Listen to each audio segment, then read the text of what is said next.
प्रिय भाई और बहनों, आज का शुभ संदेश के लिए आप सभी को हम स्वागत करते हैं। जब सोचता हूँ कि पिता अपना पुत्र मरने भेजा है वर्णन से अपार, कि क्रूस पर उसने मेरे पाप सब लेकर रक्त बहाया कि मेरा हो उद्धार। प्रशंसा होवे प्रभु यीशु की,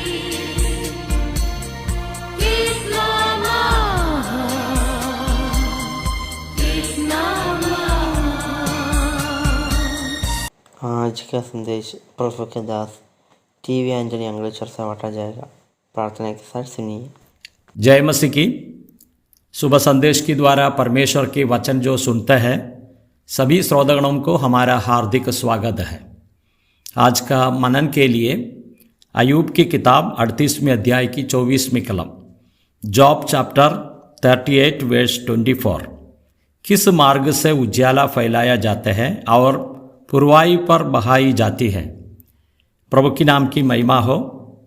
अय्यूब की किताब 38वें अध्याय में अय्यूब तो उत्तर देते हुए हम इसमें पढ़ सकते हैं, लेकिन इससे पहले एलीहू कुछ प्रश्न पूछ रहे हैं। उसका उत्तर तरीके यहाँ हम अय्यूब उसके लिए उत्तर देते हैं। हम इस प्रकार देखते हैं कि किस मार्ग से उजाला फैला जाता है। तो उजाला तो ये दुनिया में सूरज और चंद्रमा तारागणों को बनाने से पहले ही है। ये उजाले का प्रकाश के बारे में हम दे सकते हैं और उत्पत्ति का किताब में इसी प्रकार हम दे सकते हैं। उत्पत्ति का किताब पहले अध्याय की कलम 4 में, और परमेश्वर ने उजाले को देखा कि अच्छा है, और परमेश्वर ने उजाले को अंधियारे से अलग किया। अंधियारे से और उसको अलग करने का एक काम हम प्रकाश के द्वारा हम दे सकते हैं। इसमें हम दे सकते हैं कि प्रकाश अंधकार है उसको दूर करता है, लेकिन वो अलग कर देता है। लेकिन उसका उद्भव स्थान कहाँ से है इसी प्रकार नहीं लिखा है। दुनिया बनाने का पहले से भी ये प्रकाश ये दुनिया में है, इसी प्रकार हम दे सकते हैं। और सूरज और चंद्रमा तारागणों का प्रकाश से भी पहले प्रकाशमय है। ये बातें इस वचनों में हम दे सकते हैं, लेकिन उसका साथ साथ में इस प्रकार हम दे सकते हैं। यूहन्ना की सुवार्ता 14 अध्याय की कलम 6 में हम इस प्रकार पढ़ते हैं। यीशु ने उससे कहा, मार्ग और सत्य और जीवन मैं ही हूँ, बिना मेरे द्वारा कोई पिता के पास नहीं पहुँच सकता। यहाँ यीशु क्रिस्त के बारे में लिखा है, वो है मार्ग, और इस बारे में हम दे सकते हैं ये कौन सा मार्ग है। परमेश्वर का ओर जाने के लिए, स्वर्ग में जाने के लिए वो मार्ग प्रभु यीशु मसीह है। ज़्यादा मार्ग नहीं है, एक ही मार्ग है। इसलिए इसी प्रकार प्रभु कहते हैं, यीशु ने उससे कहा, मार्ग और सत्य और जीवन मैं ही हूँ, बिना मेरे द्वारा कोई पिता के पास नहीं पहुँच सकता। पिता के पास में जाने के लिए एक ही मार्ग दिया हुआ है। ये बात यहाँ हम दे सकते हैं। यूहन्ना की सुवार्ता 8वें अध्याय की 12 आयत में इस प्रकार हम पढ़ते हैं। यीशु ने फिर लोगों से कहा, जगत की ज्योति मैं हूँ, जो मेरे पीछे हो लेगा वह अंधकार में ना चलेगा, परंतु जीवन की ज्योति पाएंगे। यहाँ हम देख सकते हैं सारे मनुष्य के लिए प्रभु यीशु मसीह और ज्योति है। मनुष्य को और स्वर्ग में जाने के लिए एक प्रकाश और रास्ता वो प्रभु यीशु मसीह है। लोगों का जीवन में ज्योति देते हैं, स्वर्ग का ओर जाने के लिए रास्ता दिखा रहा है। इस बातें यहाँ हम दे सकते हैं। इसके लिए प्रभु हमको सहायता करे। जितनों ने प्रभु यीशु मसीह को विश्वास किया है, जो उद्धारकर्ता तरीके स्वीकार किया है, वो लोगों का जीवन में प्रभु एक ज्योतिमय तरीके रास्ता है, वो मार्ग है, वो स्वर्ग जाने के लिए उस मार्ग को दिखा रहा है। इसके लिए प्रभु हमको सहायता करें। साथ साथ में दूसरा कुरिन्थियों का पत्रिका अध्याय 4 का 6 कलम हम पढ़ेंगे।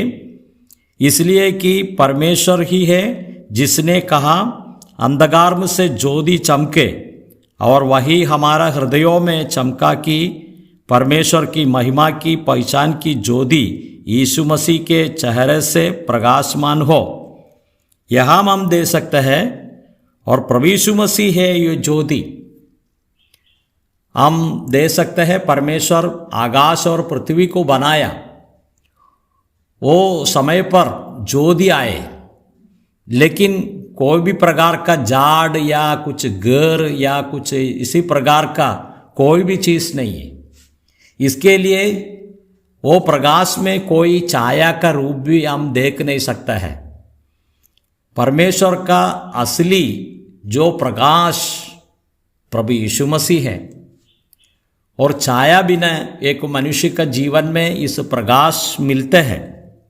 इसके लिए यह हम तो समझाते हैं प्रभु यीशु मसीह मनुष्य का प्रकाश है, मनुष्य को स्वर्ग तक लेके जाने वाला एक प्रकाशमय तरीके यह हम तो समझा रहे हैं।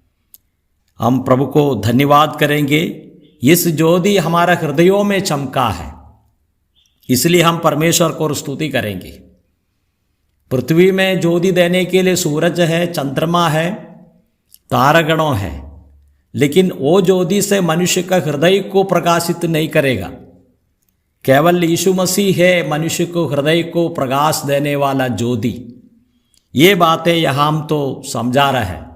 इसके लिए प्रभु हमको सहायता करे। और साथ साथ में हम और भी एक कलम पढ़ेंगे, मत्ती लखेली सुवार्ता 24वें अध्याय की 27वीं कलम। क्योंकि जैसे बिजली पूर्व से निकलकर पश्चिम तक चमकती है, वैसे ही मनुष्य के पुत्र का भी आना होगा। प्रभु यीशु मसीह आते हुए समय में, और यहाँ हम इस प्रकार पढ़ते हैं, बिजली पूर्व से निकलकर पश्चिम तक चमकती है, इसी प्रकार प्रकाशमय होकर इस पृथ्वी में आएंगी। लेकिन इससे पहले यीशु मसीह इस पृथ्वी में आए, एक मनुष्य बनकर इस पृथ्वी में आए। 33.5 साल तक इस पृथ्वी में रहा, 30 साल तक माता पिता का अधीन में रहा, और परमेश्वर पिता ने उसको प्रसन्नता देखा, और अंतिम समय में वो बपतिस्मा प्रभु यीशु मसीह लिया है। प्रभु पिता परमेश्वर कहते हैं कि मैं तुम्हारे में प्रसन्न हूँ, तुम्हारा काम में, सारे बातों में। लेकिन 3.5 साल तक, 30 का बाद में 3.5 साल तक, और प्रभु यीशु मसीह इस पृथ्वी में रहा, और उसका पास में आए हुए लोगों का जरूरतों को पूरा किया। कुछ लोगों को आँख नहीं है, वो लोगों को आँख दिया। कुछ लोगों को पैर नहीं है, वो लोगों को पैर दिया। कुछ लोगों को हाथ नहीं है, वो लोगों को हाथ दिया। लेकिन इससे बढ़कर एक काम प्रभु ने किया है, जो लोगों का पास सुसमाचार दिया है। ये सब बातें हैं पृथ्वी में रहने के लिए लोगों के लिए दिया हुआ है। लेकिन इससे बढ़कर एक बात है, मनुष्य को स्वर्ग में जाने के लिए रास्ता प्रभु यीशु मसीह है। इसलिए प्रभु हमको सहायता करें। हम इसमें दे सकते हैं प्रभु यीशु मसीह आने का बाद अंतिम समय में मनुष्य का जीवन के लिए अपने जीवन समर्पण किया। हम दे सकते हैं, जो पकड़ने वाला लोग उसको पकड़ लिया और सूली पर चढ़ा दिया। सिर को पर कांटों का मुकुट रखे हुए है और हाथों में पैरों में किल्ला मार दिया, शरीर में पूरे घाव होके यीशु मसीह ये सब सह लिया। लेकिन आज प्रभु स्वर्ग में है, जो कोई विश्वास करता है वो लोगों को वापस आने वाला है और इस प्रकार प्रकाशमय होकर प्रभु का पास में हम भी जाएंगे, इसी प्रकार का वायदा दिया। इसलिए हम परमेश्वर को स्तुति करेंगे, उसकी नाम की महिमा हो। जय मसीह की।